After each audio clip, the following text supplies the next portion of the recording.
আইপিএলের মেগা নিলামে ছিলেন অবিকৃত, দল পেয়েছিলেন নামমাত্র ভিত্তিমূল্যে। সেই আজিঙ্কা রাহানের কাঁধে নেতৃত্ব তুলে দিল defending champion Kolkata night Riders.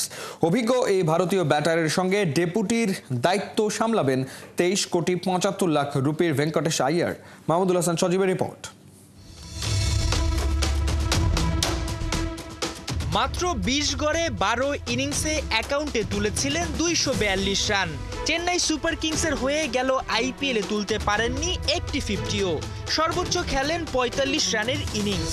এমন হতশ্রী পারফরমেন্সে আইপিএলের মেগা নিলামে অবিকৃত থেকে যান আজিঙ্কা রাহানে।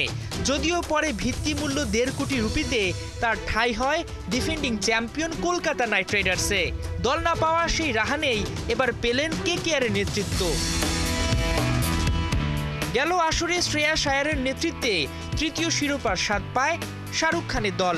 তবে এবার তিনি 26,75,00,000 রুপিতে খেলবেন পাঞ্জাব কিংসে। আয়ারের চলে যাওয়ায় প্রশ্ন উঠেছিল শাহরুখদের দায়িত্ব নেবেন কে। সম্ভাবনা ছিল দলটির সবচেয়ে দামি ক্রিকেটার ভেঙ্কটেশ আয়ারের হাতে কলকাতাকে তুলে দিবে টিম ম্যানেজমেন্ট।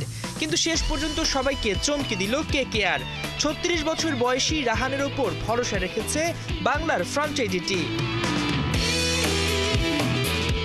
যেখানে কেকেআরের একাদশী সুযোগ পাওয়া নিয়েছিল সংশয়, সেখানে কি করে রাহানে অধিনায়কত্ব পেলেন? এর জবাবটা মিলবে সৈয়দ মুশতাক আলী ট্রফি 2024-25 মৌসুমে আজিঙ্কা রাহানের দুর্দান্ত পারফরমেন্সের দিকে নজর দিলে। 8 ইনিংসে প্রায় 60 গড়ে 469 রান করেন রাহানে। আর এতেই তার উপর আস্থা খুঁজে নিয়েছে কলকাতা।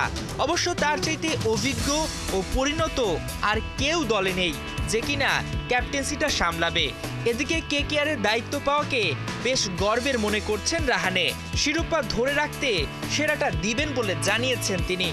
কেকেআর আইপিএলের সফলতম ফ্র্যাঞ্চাইজি। এমন দলকে নেতৃত্ব দেয়া আমার জন্য গর্বের। দলটা বেশ ভারসাম্যপূর্ণ, সবার সঙ্গে কাজ করতে মুখিয়ে আছি এবং শিরোপা ধরে রাখতে সর্বোচ্চ চেষ্টাই করব।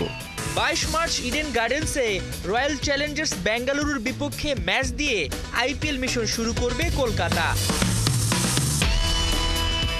মাহমুদুল হাসান সজীব, 71।